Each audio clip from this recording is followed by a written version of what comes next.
Episode 5 के अंदर हम लोग देखते हैं कि अर्श के फादर की तबीयत काफी खराब है। वो देखकर अर्श अपने फादर से कहता है कि अगली जो बैटल होगी उसे मैं लीड करने जाऊंगा, जिस पर उसके फादर कहते हैं नहीं, मैं तुमसे कितनी बार मना किया ना। तो अर्श कहते हैं लेकिन आपको ऐसी हालत में नहीं लड़ना चाहिए, जिस पर रेवन कहते हैं कि चीजों की हालात ही ऐसी है तो मुझे लड़ना ही होगा। अर्श अब हम लोग को बताता है कि मेसन के जो गवर्नर थे 1 साल पहले मर चुके किसी बीमारी के कारण। तो मरते समय उन्होंने लिखा कि उनका बड़ा बेटा जिसका नाम वास मार्क्यू है वही उसका सक्सेसर बनेगा। वहीं पर गवर्नर का जो बड़ा बेटा था जिसका नाम कॉरन है, उसे कहा कि उसके भाई ने जो डॉक्यूमेंट्स हैं उन्हें बदल दिया और वास मार्क्यू धोखे से सक्सेसर बनना चाहता है। वहीं कॉरन बैटल में काफी अच्छा लड़कर अपना नाम बना रहा है। तो कुछ रिटेनर्स का कहना है कि अगला गवर्नर कॉरन को ही बनना चाहिए, उनके हिसाब से बड़ा बेटा ही सक्सेसर होता है। ये सब कॉन्फ्लिक्ट की वजह से लड़ाई शुरू हो गई और लोग अलग अलग बट गए, कुछ बड़े भाई को सपोर्ट करे और कुछ छोटे भाई को। वहीं पर इस मौके का फायदा उठाकर जो नेबरिंग कंट्री है जिसका नाम सिर्फ है, वो मिथियान के ऊपर ऑफेंसिव अटैक कर रही है और सब कह रहा होता है कि मुझे बैटलफील्ड में लीड करना ही होगा। जिसके बाद हम लोग को अगला सीन दिखाया जाता है जहाँ पर कैरिस में एक लड़की आ रही होती है और ड्राइवर उसे कह रहा होता है कि हम लोग लैम्बर्ग में काफी जल्द पहुँच जाएंगे, पर इस रेन की वजह से थोड़ी सी दिक्कत हो सकती है। जिस पर लड़की कहती है कोई बात नहीं, मुझे लगता है कि बारिश काफी जल्द रुक जाएगी। तभी रेवन अर्श से कहते हैं कि बैटलफील्ड की चिंता करना बंद करो, उससे भी एक इम्पोर्टेंट मैटर है, वो मैटर है कि तुम्हारी फियांसे आ रही है। ये सुनने के बाद अर्श काफी हैरान होता है और कहते हैं कि मेरी शादी कब अरेंज हुई, जिस पर कहते हैं कि मुझे याद तो नहीं लेकिन शायद मैंने तुम्हें बताया था। तो अर्श कहता है नहीं, आपने मुझे कभी नहीं बताया। जिस पर अब उसके फादर कहते हैं कि लेटर थोड़े दिन पहले आया है, तुम्हारी फियांसे आने वाली होगी। अगले सीन में हम लोग अर्श को देखते हैं जो कि अपने बाकी साथियों को अगर बताते हैं कि काफी बुरी खबर है, मेरी फियांसे की तरफ से मुझे एक लेटर मिला है। ये सुनकर सभी लोग हैरान होते हैं, कहते हैं क्या तुम्हारे फियांसे? वहीं पर अब शार्लेट तो और अर्श से कहती है कि मुझे लगा था कि तुम मुझसे शादी करोगे। ये सुनकर अर्श परेशान हो जाता है और कहते हैं कि मजाक करने का समय नहीं है, अपनी फियांसे के बारे में मैं खुद पहली बार सुन रहा हूँ। तभी वहाँ पर मेड आ जाती है और कहती है कि एक विजिटर आई है जो कि खुद को अर्श की फियांसे बता रही है। ये सुनकर अर्श काफी हैरान हो जाता है, जिसके बाद अब वो उस फियांसे से मिलने के लिए गेट पर जाता है और सोच रहा होता है कि मैं क्या करूँ, मेरे पिछले लाइफ के अंदर मेरे पास कोई गर्लफ्रेंड तक नहीं थी, मुझे कैसा बिहेव करना चाहिए, आखिर मेरी फियांसे किस तरीके की पर्सन है। अर्श वहीं पर काफी नर्वस होता है। जिसके बाद अब वो लड़की अपना चेहरा दिखाती है, वो काफी खूबसूरत होती है और कहती है कि मेरा नाम लीशिया है, आपसे मिलकर काफी अच्छा लगा। वहीं पर अर्श भी कह रहा होता है कि ये लड़की तो काफी खूबसूरत है, क्या मेरी इतनी अच्छी किस्मत है कि मुझे इतनी खूबसूरत वाइफ मिलेगी। तभी अर्श उसके ऊपर अप्रेजल यूज करता है और उसे पता चलता है कि लीशिया की डिप्लोमेसी 100 की है और एम्बिशन 80 का। ये देखकर अर्श घबरा जाता है और कहता है कि ये लड़की तो काफी खतरनाक है, इसकी एम्बिशन यानी कि इरादे इतने ज्यादा हाई क्यों है, दिखने में तो ये काफी स्वीट लग रही है, लेकिन हो सकता है कि एक्टिंग कर रही हो अच्छे इंप्रेशन बनाने के लिए, कहीं ये मुझे खत्म तो करने नहीं आई है। मेरे फादर की तबीयत खराब है तो लीशिया की इवल प्लान को सिर्फ नहीं रोक सकता हूँ, मैं इसे मुझे बेवकूफ नहीं बना दूंगा। और सब उसे काफी देर तक घूर रहा होता है, जिसे देख लीशिया कहती है कि मेरे मुंह पर कुछ लगा हुआ है क्या। तो लीशिया का नौकर उसे कहता है कि लगता है कि अर्श आपके चेहरे की खूबसूरती देख रहे हैं। ये सुनकर लीशिया कहती है कि ऐसा मत कहो, मुझे शर्म आ रही है। लीशिया को शर्माता हुआ देख अर्श पिघल जाता है और कहते हैं कि तो काफी अडोरेबल है। जिसके बाद वो उन लोग को अपने घर के अंदर बुलाता है। वो लोग वहाँ पर इसको देखते हैं, उसे देख लीशिया को नौकर कहते हैं कि तुम मेल कौन है, ये यहाँ क्या कर रहा है। ये सुनकर लीशिया उसे कहती है कि ऐसा मत कहो, क्या तुमने रिट्स के बारे में नहीं सुना है, बैटलफील्ड के अंदर वो काफी कमाल का है, वो तो हमारे नेशन के अंदर भी फेमस है, उसके बारे में बुरा भला बोलना बंद करो और उसे माफी मांगो। ये सुनकर वो नौकर माफी मांगता है तो अर्श भी उसे कहते हैं कोई बात नहीं। वहीं पर अर्श काफी हैरान होता है लीशिया के इतने ज्यादा काइंड बिहेवियर को देखकर। जिसके बाद अब सभी मेड सब लीशिया का वेलकम करते हैं एक फूल के साथ। लीशिया भी काफी खुश होकर उन लोग का शुक्रिया करती है। जिसके बाद अब लीशिया जाकर बाकी मेड से भी मिलती है और उनकी तारीफ कर रही होती है और कहती है कि ये मेंशन तो काफी कमाल का है, तुम सभी लोगों ने काफी मेहनत करी है इसे साफ रखने में। जिसके बाद वो लोग बैठकर खाने खा रहे होते हैं। लीशिया कहती है कि मीट तो काफी ज्यादा डिलीशियस है, तो बस उसे बताते हैं और बता रहा होता है कि ये मीट कहाँ से आए हैं। लेकिन तभी लीशिया उसे कहती है कि आपके मुंह पर सॉस लगा हुआ है। ये सुनकर अर्श जल्दी से अपने मुंह को साफ करता है। वो मन में कह रहा होता है कि मेरी कम्युनिकेशन स्किल काफी ज्यादा खराब है, पर लीशिया तो कन्वर्सेशन को कंटिन्यू रख रही है। कम्युनिकेशन करने में तो ये काफी ज्यादा अच्छी है और इसकी एटिकेट्स भी यानी कि मैनर भी काफी अच्छे हैं और ऊपर से ये काफी ज्यादा खूबसूरत है। अगर मैंने इसके ऊपर अप्रेजल स्किल यूज नहीं करी होती और मुझे इसके एम्बिशन के बारे में पता नहीं चलता तो मैं तो कब का इसे प्यार कर बैठता। अच्छा वो प्यार नहीं हुआ अभी तक। तभी लीशिया कह रही होती है कि हाँ इस समय मैं लैम्बर्ग को क्रॉस करके आई, तो काफी कमाल की जगह है। तो अर्श कहते हैं हाँ अगर वेदर सही होता तो मैं तुम्हें वहाँ पर घुमाने लेकर जाता। जिस पर वो कहते हैं कि तुम मुझे घुमाने के लिए लेकर जा पाओगे। ये सुनकर अर्श थोड़ा सा कंफ्यूज हो जाता है, पर तभी अचानक हम लोग देखते हैं कि वेदर सही हो जाता है और सूरज निकल जाता है। ये देखकर अर्श हैरान हो जाता है और लीशिया से कहते हैं कि क्या तुम वेदर को कंट्रोल कर सकती हो। तो कहती नहीं, मैंने बस आते समय क्लाउड्स की मूवमेंट्स को देख लिया था, जिसे देख कर मैं बता पाई कि बारिश कब रुक जाएगी। ये सुनकर अर्श काफी हैरान होता है। तो लीशिया से कहती है कि क्योंकि अब बारिश रुक चुकी है तो मुझे टाउन घुमाओ। तो अर्श कहते ठीक है। वहाँ पर हम लोग देखते हैं कि इन लोगों को छुपके से शार्लेट और रोसेल देख रहे होते हैं। रोसेल कह रहा होता है कि लीशिया काफी खूबसूरत है और काफी मैनर्ड वाली पर्सन है, पर उसे देखकर मुझे तो डर लग रहा है, पता नहीं क्यों। वो सुनकर शार्लेट कहती है कि तुम्हारे इंस्टिंक्ट अच्छे हैं मुझे भी ऐसे लग रहा है कि लीशा थोड़ी खतरनाक है। जिसके बाद हम लोग देखते हैं अर्श को, जो कि लीशा को लेकर टाउन में आ जाता है, जहाँ पर उसे कुछ आंटियां मिलती है। वो अब अर्श से पूछती है कि तुम्हारे साथ ये कौन है, तो अर्श बताते हैं कि ये मेरी फियांसे है। ये सुनकर वो आंटी काफी खुश होती है और कहती है कि हम लोग को ये बात दूसरों को बतानी चाहिए और पार्टी करनी चाहिए। ये सुनकर अर्श मन में कहता है कि मैं आंटी को नहीं बता सकता हूँ कि लीशा हमारे डोमेन के लिए खतरा हो सकती है। तभी हम लोग दो लोगों को देखते हैं जो कि अब मार्केट में लड़ाई कर रहे होते हैं। वो देखकर अर्श वहाँ पहुँचता है और पूछता है कि ये क्या हो रहा है। तो एक आंटी उसे बताती है कि इन लोग की लड़ाई कुछ मैजिक स्टोन की ऑर्डर पर हो रही है। जो फर्नीचर मेकर है उसने फ्लेम मैजिक स्टोन का ऑर्डर दिया था और जो होलसेलर है उसने साउंड मैजिक स्टोन को खरीद लिया। इसकी वजह से इन लोगों के बीच में लड़ाई हो गई है। वर्बल एग्रीमेंट की वजह से ऐसे ही होता है। ये सुनकर अर्श कहता है कि मुझे इन लोगों की लड़ाई को रुकाना होगा, क्योंकि मैं इस जगह का अगला लॉर्ड जो बनने वाला हूँ। और अगर मैं इन लोगों की लड़ाई रुकवाने में फेल हो गया तो लीशा मेरे बारे में काफी ज्यादा बुरा भला सोचेगी और उसके लिए इस जगह पर कब्जा करना काफी आसान हो जाएगा। मैं हार नहीं सकता हूँ। जिसके बाद अब अर्श उन लोग की लड़ाई रुकवाने वाला होता है, लेकिन तब यहाँ पर शार्लेट आ जाती है, जो की कहती है कि मैंने सारी बातें सुन ली है, मैं इस लड़ाई को रुकवा देती हूँ। मैं इनके ऊपर अपने मैजिक से हमला करूंगी और चीजों को क्लियर कर दूंगी। तो लीशा से कहती है कि तुम ऐसा नहीं कर सकती हो। जिस पर शार्लेट कहती है कि तुम्हारी दिक्कत क्या है। तभी लीशा से कहती है कि क्या तुम वही फेमस मिस शार्लेट हो। जिस पर शार्लेट कहती है हाँ। तो लीशा से कहती है कि मैं आपकी काफी बड़ी फैन हूँ, आप काफी डिवाइन हो, क्या मैं आपके साथ हाथ मिला सकती हूँ। तो शार्लेट भी पिघल जाती है और वो उसके साथ हाथ मिला लेती है। जिसके बाद लीशा अर्श से कहती है कि इन लोग की लड़ाई मैं रुकवा दूं क्या। तो अब अर्श कह रहा होता है लेकिन तुम तो। जिस पर लीशा कहती है कि मैं इन लोग की लड़ाई रुकवा दूंगी तो तुम मेरी बस मदद कर देना। ऐसा बोलने के बाद अब उन दो लोगों के बीच में आ जाती है और कहती है कि तुम लोग को लड़ाई रोक देनी चाहिए। ये सुनकर वो लोग उससे पूछते हैं कि तुम कौन हो। जिस पर लीशा कहती है कि मैं लीशा और मैं लॉर्ड अर्श, जो कि हाउस लोवेन के अगले लॉर्ड बनने वाले हैं, मैं उनकी फियांसे हूँ। ये सुनकर वो दोनों काफी खुश होते हैं और कहते हैं कि तो काफी कमाल की बात है, अर्श को तो काफी सुंदर लड़की मिली है। उन लोग का मूड थोड़ा अच्छा हो जाता है। तभी लीशा उन लोगों से कहती है कि मैंने तुम लोग की लड़ाई सुन ली है, तो क्या तुम साउंड मैजिक स्टोन को हमारी फैमिली को बेच सकते हो, क्योंकि हमारे टेरिटरी के अंदर हम लोग साउंड मैजिक स्टोन को माइन नहीं कर पा रहे हैं, तो हमारे लिए वो थोड़े कीमती है। तो तुम्हारे पास जो मैजिक स्टोन है वो हमें बेच दो और उसके मैं तुम्हें हाई प्राइस दूंगी। और हमारे टेरिटरी के अंदर एक वोल्केनो है जिससे हम काफी सारे फ्लेम मैजिक स्टोन को माइन कर पाते हैं, तो हमारे पास जो एक्स्ट्रा फ्लेम मैजिक स्टोन होंगे वो हम तुम्हें बेच देंगे रीजनेबल प्राइस पर। वो ये बात दूसरे बंदे से कहती है और कहती है कि इससे तुम्हारा नुकसान भी नहीं होगा। जिसके बाद वो लोग से कहती है कि ये आइडिया लॉर्ड अर्श का है, जबकि ये आइडिया अर्श का होता भी नहीं है। वहीं पर वो लोग काफी खुश होकर अर्श से कहते हैं कि आप इतनी छोटी सी लड़ाई में हमारी मदद कर रहे हो,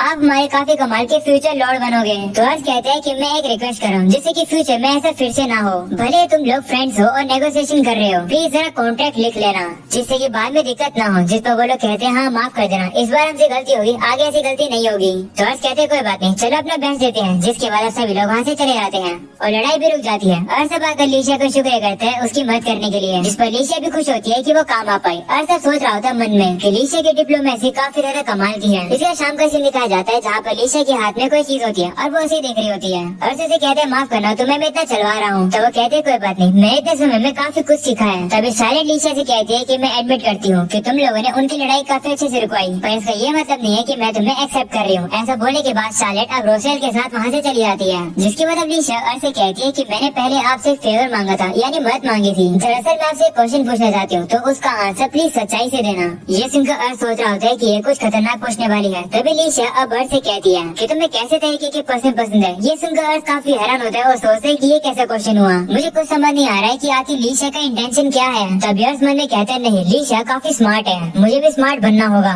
और मुझे सीधा सीधा जवाब देना होगा। अर्श अब उसे कहते हैं कि मुझे ऐसे पर्सन पसंद है जो कि अपने मन में कुछ भी बात नहीं रखते हैं और वो मुझसे कुछ नहीं छुपाते और वो मुझे सारी बातें बता देते हैं। तो लीशा कहती है ठीक है, मैं इस बात को ध्यान में रखूंगी। ऐसा बोलने के बाद अब वहाँ से जाने लगती है। वहीं पर अब अर्श थोड़ा सा कंफ्यूज होता है। जिसके इवनिंग का सीन दिखाया जाता है जहाँ परीर से उनके लिए काफी अच्छा खाना बनाया और वो लोग काफी खुशी से खा रहे होते हैं। जिसके शार्लेट ने अपने मैजिक का यूज करके काफी अच्छा शो दिखाया जो कि सभी लोगों ने एंजॉय किया। जिसके रात हो जाती है और सब सोने के लिए जा रहा होता है और कह रहा होता है कि अंत में मुझे पता चला ही नहीं कि आखिर लीशा चाहती क्या है और उसके इंटेंशन क्या है। चलो वो रात में तो रुक रही है, मैं कल कोशिश करूंगा उसके इंटेंशन पता लगाने की। ऐसा बोलकर अर्श अपने बेड में सोने के लिए जा ही रहा होता है और जैसे वो चादर उठाता है वो देखता है कि वहाँ पर लीशा होती है, जिसे देखकर वो काफी हैरान होता है और चिल्लाने वाला होता है। लेकिन तभी लीशा उसके मुंह को पकड़ लेती है और कहती है चुप हो जाओ। अर्श उसे कहते हैं तुम्हें पता तो है कि ये मेरा रूम है, क्या तुम यहाँ पर गलती से आ गई हो। जिस पर वो कहती नहीं, दरअसल मैंने किसी से पूछा कि तुम्हारा रूम कहाँ पर है, तो मैं चुपचाप से यहाँ पर आ गई जैसे मुझे मौका मिला। तो अर्श कहता है क्यों। जिस पर वो कहती है कि मैं आपका शौक होने वाला चेहरा देखना चाहती थी, जब आप मुझे देखो। ये सुनकर अर्श कह रहा होता है कि ये तो मेरे साथ फ्लर्ट कर रही है। तब लीशा कहती है कि जब मैंने आपसे क्वेश्चन पूछा था तो आपने ये कहा था ना कि आपको ऐसी लड़कियां पसंद है जो कि कुछ भी नहीं छुपाती है। तो अर्श कहते हैं हाँ। जिस पर लीशा कहती है कि इसलिए मैं यहाँ पर आई हूँ आपके साथ एक सच्ची कन्वर्सेशन करने के लिए। जिसके बाद अब वो लोग लोग बैठकर चाय पी रहे होते हैं वहीं पर अर्श काफी नर्वस होता है क्योंकि रात के समय पर उसके रूम में एक लड़की जो है वो भी अकेले। अर्श सब सोच रहा होता है कि मैं क्या करूँ।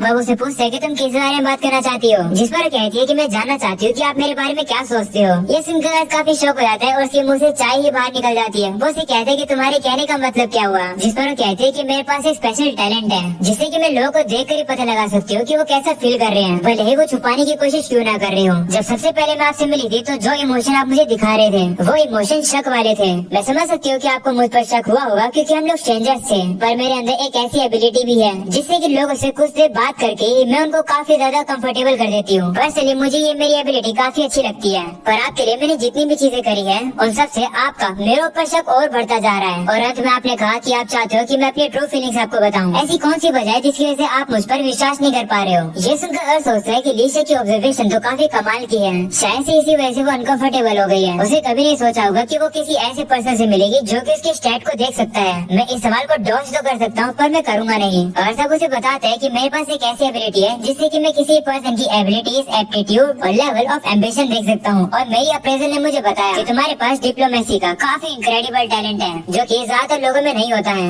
ये देखकर मुझे लगा कि तुम्हारे एक्शन सब कुछ एक एक्टिंग है और मुझे लगा कि तुम्हारे इरादे कुछ और ही है। मुझे नहीं पता कि तुम मेरी इस एबिलिटी के बारे में बिलीव करोगी या फिर नहीं। तो लीशा कहती है कि मैं आप पर विश्वास कर रही हूँ, बल्कि मुझे समझ आ गया कि आप ऐसा बिहेव क्यों कर रहे थे। मैं आप पर विश्वास कर रही हूँ, वैसे सच है कि मेरे एम्बिशन है। वो सुनकर अर्श कहता है कि तो तुम क्या चाहती हो, जिस पर वो कहती है कि क्या मुझे कहना पड़ेगा। तो अर्श कहता है, जिस पर लीशा कहती है कि एक लड़की की यही एम्बिशन होती है कि उसे एक ऐसा कमाल का लड़का मिले जो कि उसके प्यार में पहले नजर में ही गिर जाए। ये सुनकर अर्श काफी शर्मा रहा होता है तो लीशा भी शर्मा जाती है और कहती है कि कुछ तो कहो, जिस पर अब अर्श उसे कहते हैं कि ये काफी कमाल की एम्बिशन है। अर्श मन में कह रहा होता है कि लीशा की स्टेटमेंट और एक्सप्रेशन तो काफी क्यूट है, कहीं मैं उसके प्यार में न गिर जाऊँ। वैसे वो सही कह रही है, एक लॉर्ड की बेटी अगर बेस्ट तरीके से सर्वाइव करना चाहती है तो वो एक पावरफुल लड़के से ही शादी करेगी। तो इसका मतलब लीशा शायद से नहीं चाहती होगी कि वो मेरी फियोंसे बने क्योंकि मेरी डोमेन तो काफी कमजोर है। अर्श को देख लीशा कहती है कि ये पहली बार है कि मैं बोल सकती हूँ कि तुम क्या सोच रहे हो। वैसे ये बात सच है कि हाउस फ्लुएंट की टेरिटरी काफी छोटी है। अगर तुम खुद को मेरे सामने कमजोर प्रूव करते तो मैं कुछ भी करती हमारी शादी तोड़वाने के लिए, पर आज आपके साथ टाइम स्पेंड करने के बाद मेरा माइंड चेंज हो गया। मुझे लगता है मैं सही में चाहती हूँ आपसे शादी करना। ये सुनकर अर्श हैरान होता है और कहते हैं क्यों, मेरी टेरिटरी तो छोटी है। जिस पर लीशा कहती है कि वो छोटी अभी के लिए है पर तुम्हारे पोटेंशियल काफी ज्यादा बड़े हैं। आज तुमने प्रूव किया है कि तुम अपनी फैमिली का फ्यूचर काफी ज्यादा ब्राइट कर सकते हो और उसकी काफी ग्रोथ कर सकते हो। जिस पर कहते हैं नहीं, मेरे चारों तरफ बस कमाल के लोग हैं जो कि मुझे सपोर्ट करते रहते हैं। जिस पर लीशा कहती है कि मैं यही तो कहना चाहती हूँ, यहाँ के जो लोग हैं वो आपको काफी ज्यादा पसंद करते हैं। और जब मैंने उन लोगों को बताया कि मैं आपकी फियोंसे हूँ तो वो लोग काफी ज्यादा खुश हुए, बिल्कुल इस तरीके से जैसे कि आप उनकी फैमिली के एक पार्ट हो। बिना कुछ करे जो आप हो उसके लिए लोग आपको पसंद करते हैं। एक लॉर्ड बनने के लिए यही चीज काफी ज्यादा इम्पोर्टेंट होती है, इसलिए जितना इस शहर के लोग आपसे प्यार करते हैं उतना ही प्यार मैं आपसे करने लगी हूँ। ये सुनने के बाद अर्श काफी ज्यादा शर्मा जाता है और वो उसका शुक्रिया करता है। तब लीशा भी शर्मा जाती है और वो कहती है कि शायद से मुझे अपने रूम में वापस जाना चाहिए। ऐसा बोलकर वो चली जाती है। तभी अर्श भी अब काफी तेजी से चिल्लाता है और कहते हैं कि मैंने कितना स्टूपिड रिस्पॉन्स दिया उसे। उसने प्यार का कन्फेस किया और मैंने बस उसे शुक्रिया कहा। पहली बार किसी लड़की ने कहा है कि वो मुझे प्यार करती है। किसने सोचा था कि उसके एम्बिशन इतने ज्यादा क्यूट होंगे। और ऊपर से उसने मुझसे सारी बातें खुलकर बोली और सब कुछ सच बोला जैसा मैं चाहता था।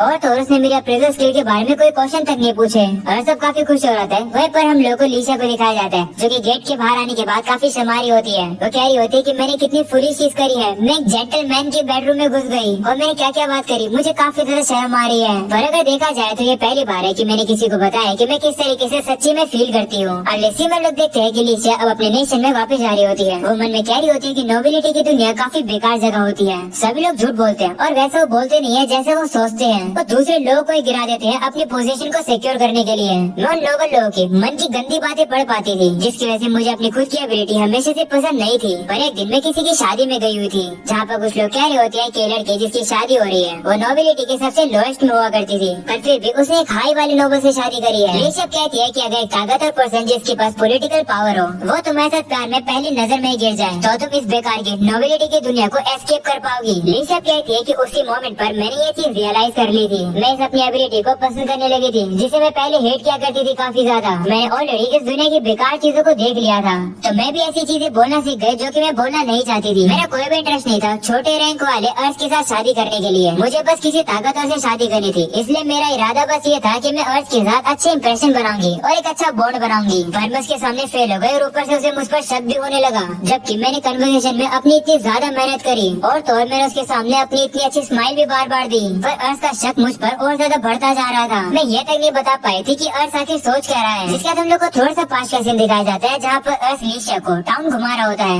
वो उसे कह रहा होता है कि यहाँ के रोड अच्छे नहीं है, तुम्हें इस शूज में चलने में दिक्कत हो रही होगी। जिस पर वो कहती है नहीं मुझे कोई दिक्कत नहीं है। तभी अर्श उसे कहता है तुम यहीं पर रुको, मैं आया अभी। अर्श अब जाता है और वहाँ से उसके लिए एक मेडिसिन लेकर आता है ताकि वो अपने पैरों की खरोच में लगा सके उस दवाई को, अगर उसे जरूरत पड़े तो। ये देखने के बाद लीशा अर्श के प्यार में गिर जाती है और कहती है कि लॉर्ड अर्श काफी ज्यादा दयालु है। अर्श की काइंडनेस बाउंडलेस है, उनके लिए रैंक या फिर पोजीशन मैटर नहीं करता है। और तो और अर्श की जो डोमेन है उसके लोग उसे इस तरीके से ट्रीट करते हैं जैसे कि वो उसकी खुद की फैमिली का मेंबर ही हो। मेरी नजर में तो ये काफी कमाल की दुनिया है और मैं लॉर्ड अर्श की दुनिया का एक पार्ट बनना चाहती हूँ। मैं ये चाहती हूँ कि लॉर्ड अर्श भी मुझसे प्यार करे। लीशा कहती है कि मैंने अर्श को बताया कि मैं उनके बारे में कैसा फील करती हूँ और जैसी मैं हूँ उन्होंने मुझे वैसे ही एक्सेप्ट किया। भगवान मैं आपकी काफी ज्यादा शुक्रगुजार हूँ, आपने मुझे ये ताकत दी। मुझे फाइनली पता चल गया है कि मैं इस एबिलिटी को कैसे यूज कर सकती हूँ। लॉर्ड अर्श काफी स्ट्रॉन्ग और कैपेबल है, वो इतने दयालु है जिसकी वजह से वो दिक्कत में पड़ सकते हैं। इसकी वजह से मैं लॉर्ड अर्श के साथ रहना चाहती हूँ और जो भी कोशिश करेगा लॉर्ड अर्श की खूबसूरत दुनिया को तबाह करने की, मैं उस बंदे को ही तबाह कर दूंगी,